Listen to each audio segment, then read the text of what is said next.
All right, all right.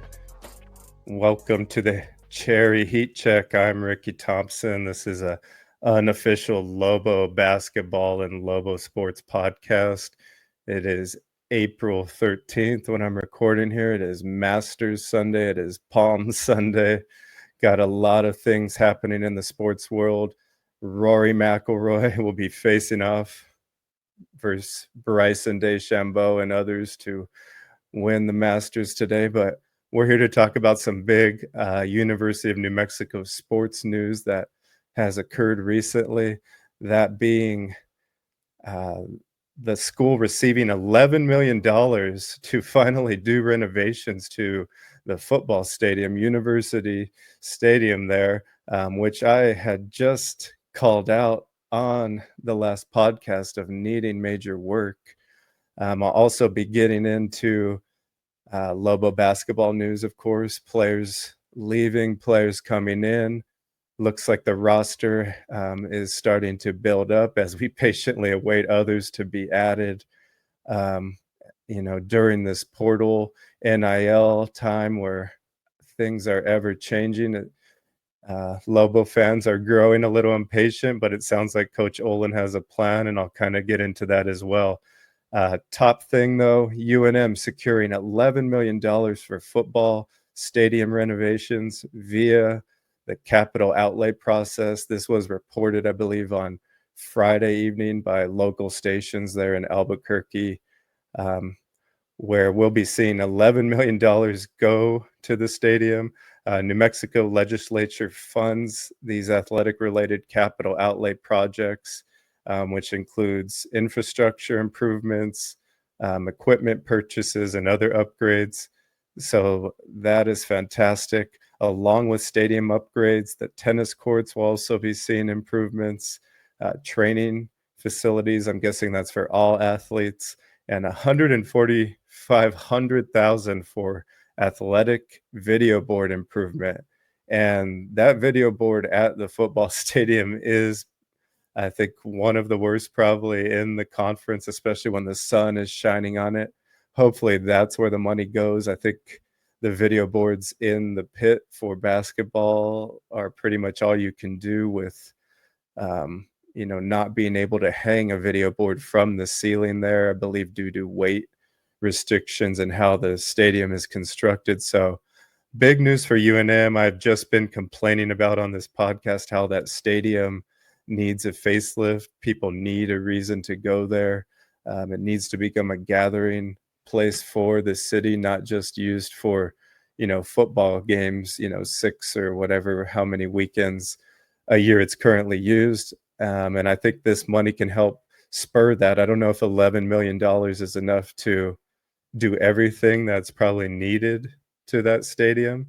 I think if they tackle the main, pain points first, that might be a way. But I think you also have to do something with this money to draw people in and not just eliminate, the struggles they're having on the concourse. But there's a lot of people. I'm sure they'll be able to widen that with this money on the west side of the stadium, maybe removing some rows of seats, adding room for the concourse. I also think it would be important to connect the entire walkway up top so people have a way to go around the entire stadium rather than only, making a semicircle there. Don't know if it would be smart to use money out of this 11 million for suites or, high level upgraded style seating. I think it's more for, infrastructure things such as getting people in and out. Maybe something needs to be done to parking. Maybe, a restaurant can be attached to the stadium, so there's a reason to come to that area when there's not games. Make it a place to go for concerts, for ski swaps, flea markets, other events like that. When you look around the conference and you see UNLV being able to play, at Allegiant Stadium, obviously that's untouchable. But you see Nevada, they have a long-term plan of investment money coming in to upgrade their facilities, not only for basketball, football as well. We'll be getting sustained money, I believe, over the next 5 to 10 years in Reno. other teams joining the Mountain West looking forward will be UTEP and Northern Illinois. I believe UTEP has a fairly decent stadium. I've never been there, but I think New Mexico looking long term, if they're ever, going to move out of the Mountain West or have hopes, to being a competitive football team long term, this is a step in the right direction with this money. Make the stadium a place where people want to gather. I don't think a lot of people know the names of the Albuquerque Isotopes players, who play across the street, but people love going to the games there because there's a children's area, there's great concessions, it's easy to get in and out of, and it's great for families. So I would love to see the money, this 11 million, used in that way. If they can tackle some of those, construction or infrastructure type things about making it more accessible and safer for fans at the same time. I've heard there might not be guardrails going down certain sets of steps and that things. And I'm fairly familiar with the stadium. I haven't been, probably to a football game in over 10 years, but I did work for Learfield Sports at UNM, running promotions for the sponsors. And I would be on the field around the stadium, 4 to 5 hours before the game, very familiar with, the Toe Diem building, the press box, and all the levels there. And I think, when you look at it as a whole, the biggest improvements really just need to be probably on, some type of concession, children's area, something that draws people in, because most of the views and things of that sort are good. And of course, finding a way to get students to come back to the games. And I think a big part of that will be Coach Jason Eck. He was actually at some type of student rally on Saturday evening with his wife, and he introduced a music artist by the name of Young Gravy to the students, and they were going wild. Young Gravy was wearing a UNM football jersey, number 25, I believe, and Coach Eck really pumping the students up. So he's bought in. I think the students, will buy in with Coach Eck much more than they did with Bronco Mendenhall. And there's no way I can imagine Bronco Mendenhall getting on a stage at a concert to introduce, a curly-haired white kid, rapper, country artist by the name of Young Gravy. So hats off to Jason Eck, hats off to Fernando Lobo, Jalen Dominguez, Ryan Berryman, Amy Beggin, all those going to the state legislature in Santa Fe over the past few months, and relaying the importance of this money to, not only for the school, but for the city and the state, and the importance that the university plays. And I think we could see it with March Madness, how much, the city and state bought into this Lobo team the last few years, and, the money that can be made when a Lobo team does good. So the investment has to be there. It has not been there for previous decades, and that's why the Lobos are currently being left behind in the Mountain West, even though they're strong in other sports. Football money was never there, and hopefully this, kind of spurs it. And I don't think the 11 million is something that we can just say is enough. It has to maybe be 11 million a year um, going forward for various type projects for football, the way that sports is playing out right now. Changing over to basketball, True Washington played 2 seasons at UNM, 2 tournament appearances, was a key player for the Lobos this year. Recruit of Richard Pitino from Arizona, had a fantastic shooting year this year, almost shooting, close to 40%, probably 38 or 39% from three. Defensive, just dog out there. Will be moving on to be a Miami Hurricane, and he will reportedly receive over $1 million in NIL money. It was reported by Kurt Roth of 505 Sports Ventures, the NIL partner of UNM, that they offered True and Donovan Dent immediately after the loss in the tournament. It would be interesting to know what that offer from UNM was. But looking at the NIL budget of 505, we've heard reported numbers, probably from $3 to $6 million available.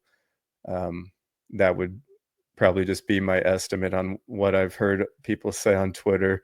But I don't know if it would make sense in this case to match a deal for True Washington for $1 million when you have a full roster yet to fill out. I think he could have been a key player on the team going forward, and I would have loved to keep him, obviously. But with the limited NIL budget that UNM has, I think they had a tough decision to make when, just looking forward here on who to keep. And we all wish True well. Really enjoyed watching him play at New Mexico, and looking forward to see what he does at the U. But just mentioning $1 million for a player like True Washington reported. Jeff Goodman came out with, his kind of own survey after talking to 25 or more high coaches or high major coaches around the country to get an estimate of what kind of NIL salary players are making overall on these top teams. And it kind of falls in line with what we've seen reported, where a projected top, elite player in the country, maybe a 10 to 15 top player, will get 2.5 to 4 million. We think about a Donovan Dent reportedly getting 3 million at UCLA. That falls into that bucket. We see JT Toppin reportedly getting offered 4 million to stay at Texas Tech next year. He falls into the high point of that bucket, and you can't blame these guys if they have the opportunity to make this much, and also testing the NBA waters to stay in college, because a 2.5 million to $4 million salary per year is more than a late round first, rounder NBA draft pick. So you're going 20 or later in the NBA, you're not even making this top type of money at this point. And I would think a JT Toppin being Big 12 Player of the Year, could possibly be in the running of National Player of the Year while making that 4 million next year. Other top players, if you're a step down from there, an all league player or a starter, you could make anywhere from 500,000 to 1.5 million if you're on one of these P4 schools. And True Washington falls into that bucket. He's going to probably be a starter at Miami. The going cost for a starter now is around $1,500,000. So I don't know if UNM can keep up with that if they have to pay, even four guys $1 million. That's not sustainable. And, then what does the rest of your team look like? If they have to pay maybe $1 million player and fill it out from there, maybe that's the way the budget falls out. But right now for the Lobos, still a lot of just waiting in the portal patiently, and I'll get in to the players that they've added. But just crazy here, even looking at the projected amount for a bench player now would be 200,000 to 700,000. One of my favorite Lobos who just finished up, Nelly Jr. Joseph, will be playing in the PIT tournament. That is not the Pit. That's the Portsmouth Invitational Tournament, restricted to college basketball seniors looking to get invited to NBA camps or overseas camps or teams to continue play professionally. So, he really looked good in that Reese's All-Star game down there in San Antonio. I believe went 6 of 7, almost scored every time, very decisive each time he touched it in the post. And Nelly's a guy who definitely will make a lot of money playing basketball, even if it's not in the United States. Could definitely see him, though, on a summer league roster here for the NBA, trying to make it. So, another opportunity here at the PIT tournament coming up for Nelly. Another player, though, out the door will be Quentin Webb, a guy who really did not see much time, unfortunately, at UNM, who I thought had the skill set possibly to get minutes this past season, a guy who I thought could knock down the three, was long enough to play defense on multiple positions, but just never found the court consistently.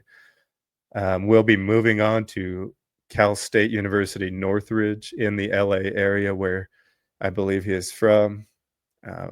he was in the same recruiting class as Donovan Dent and Braden Applehans. Now all of them, move on to different schools. Of course, Applehans moving to Drake. So excited for Webb. Hopefully he can, get some minutes there at Cal State Northridge, and maybe I can possibly get down there to see him. I think he has a lot of game, and we'll have something to prove. And hopefully, this is the opportunity for him in the Big West.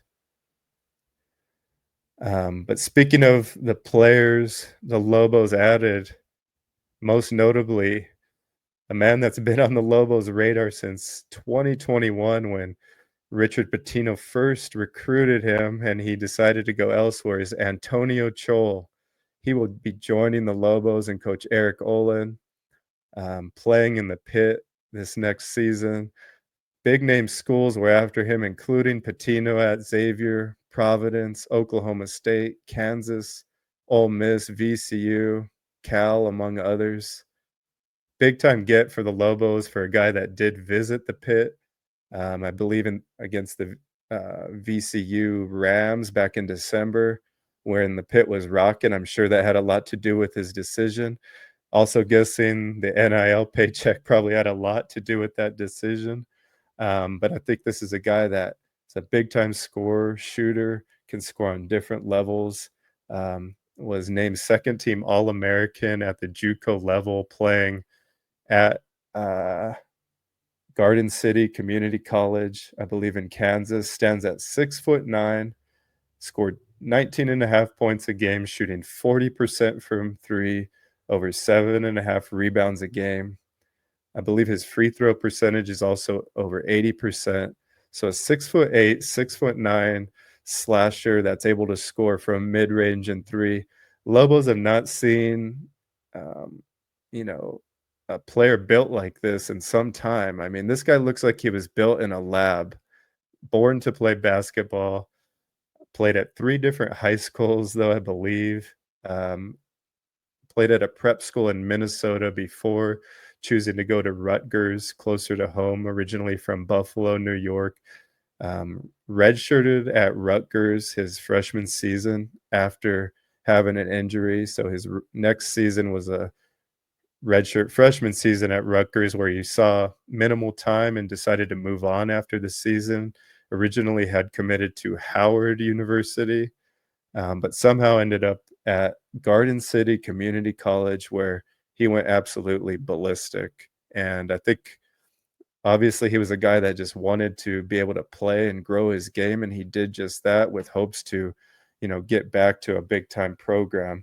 So I think this guy has a lot of potential, fits well in the type of basketball Coach Eric Olin wants to play, with 5 out, a lot of 3-point opportunities. UCSD shot over half their, right at half of their shots from 3-point land last year. And that's what Chol wants to do. But he's also looks like a fantastic rebounder, over 7 rebounds a game. One thing, though, to kind of calm expectations, though, is to remember that this was at the JUCO level. If you look at the film of Chol, it is impressive. But if you look at the other guys in the film, they're not as impressive, right? They are a step down from the athletes he'll be facing in the Mountain West.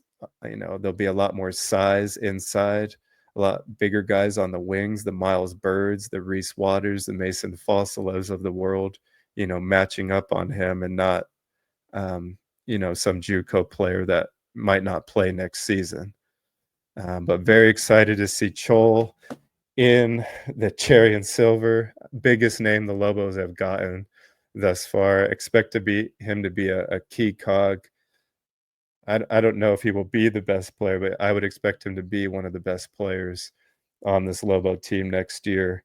And with the eligibility rulings, I believe he'll have at least 2 to 3 years. We don't want to plan on anything knowing that everything is year to year at this point. So we'll just say we have Antonio Chol for the 25-26 season, and he's excited to be coming.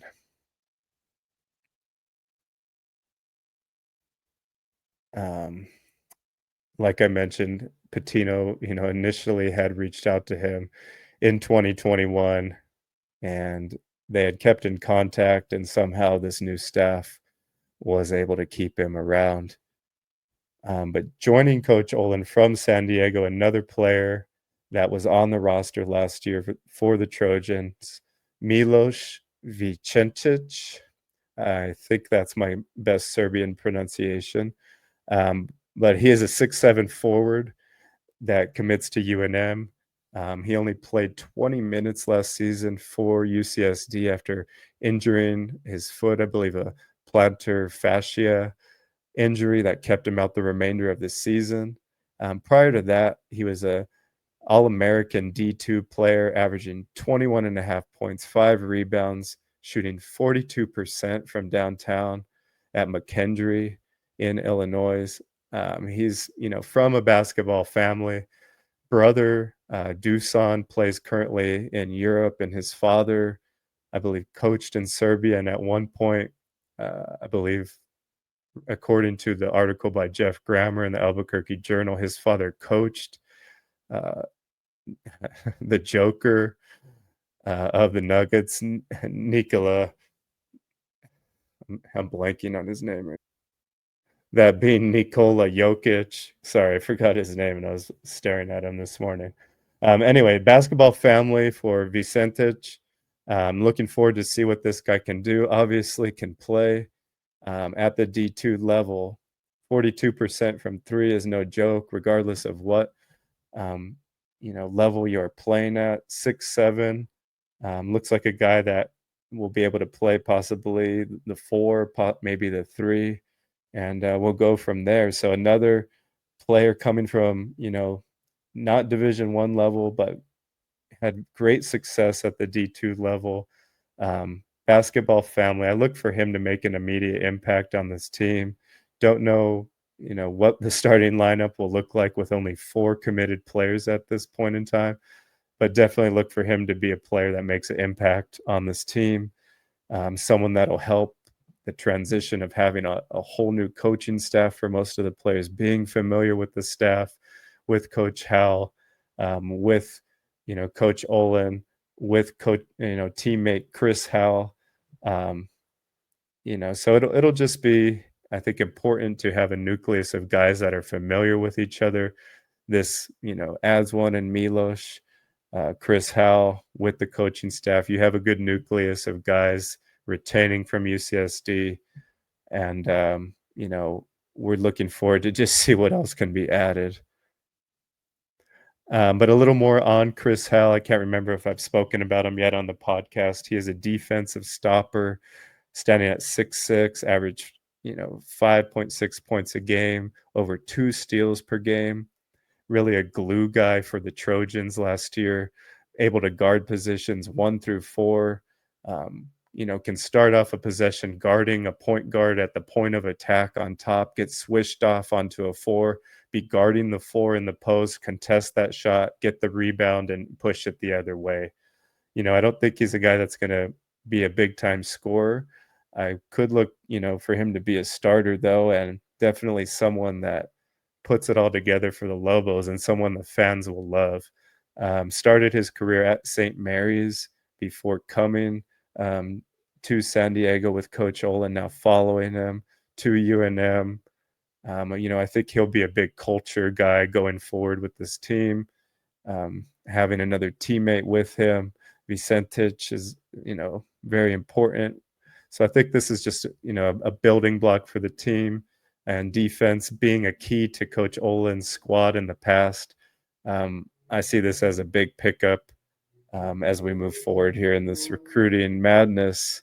Looking back at the Lobos that are kind of moving on or in the transfer portal, looks like CJ Noland is seeking a 5th year, and don't know how he would be eligible for that. But I have seen his parents and others on Twitter mentioning that he's seeking that. Don't know if it's been granted yet. As recently as last Thursday or Friday, Ibrahima Sako and Daraje Agbosi both remained on the Lobos basketball roster. Um, because they had not entered the portal yet. And if you have not entered the portal, then your scholarship remains intact. So it's interesting that we have not seen them enter the portal. We have not seen Coach Eric Olin or anyone from Mexico basketball make a statement on Sacco or Agbosi, you know, along the lines of if they will be joining the team going forward or what all this really means if they have not officially entered the portal.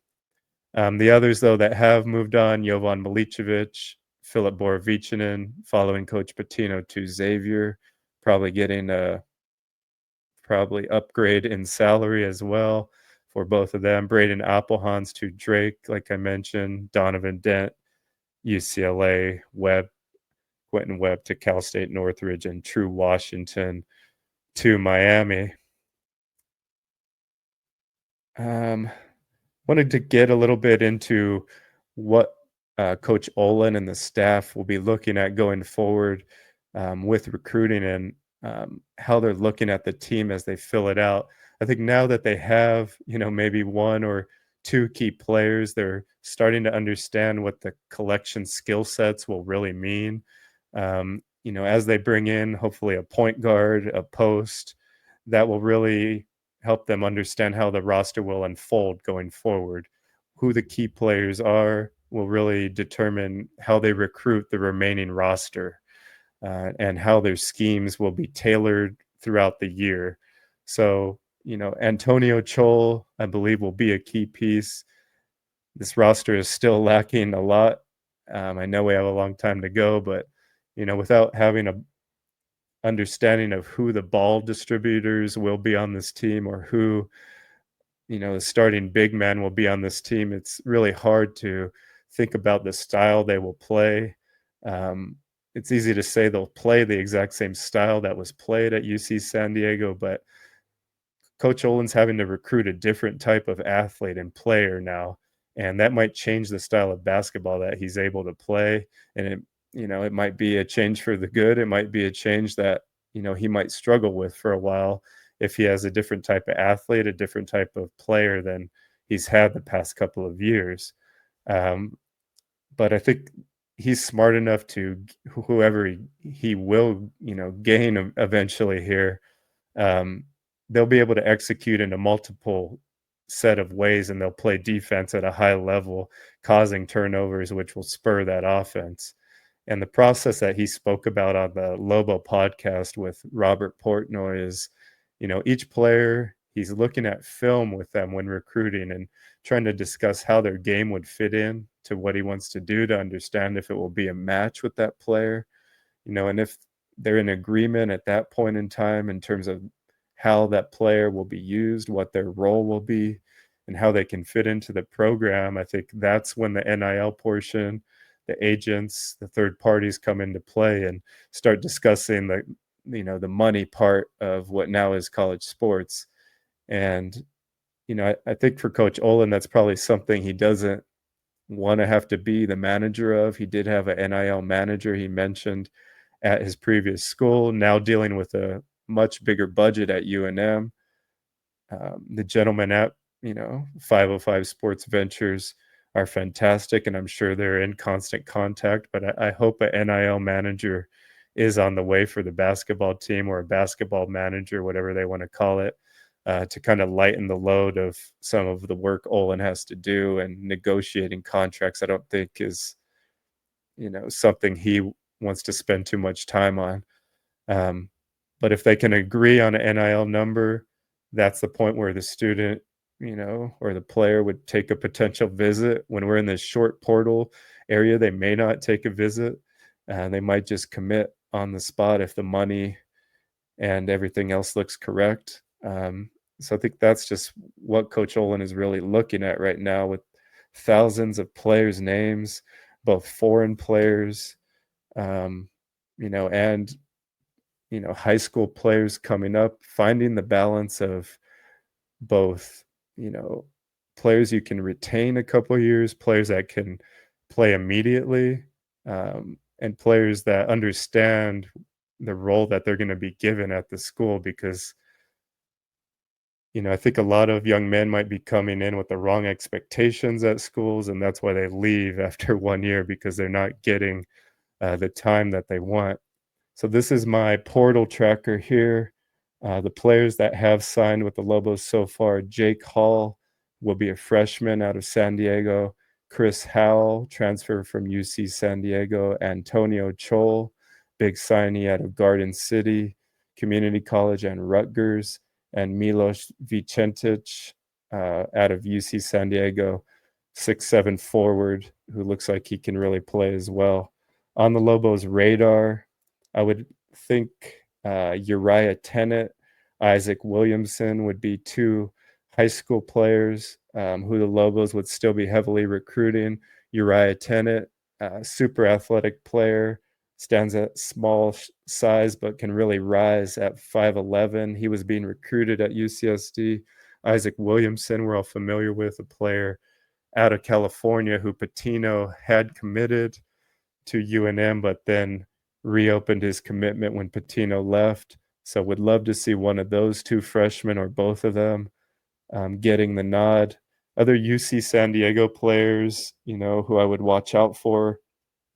Uh, Hayden Gray out of UC San Diego was the defensive player of the year last year in the Big West, second team all conference.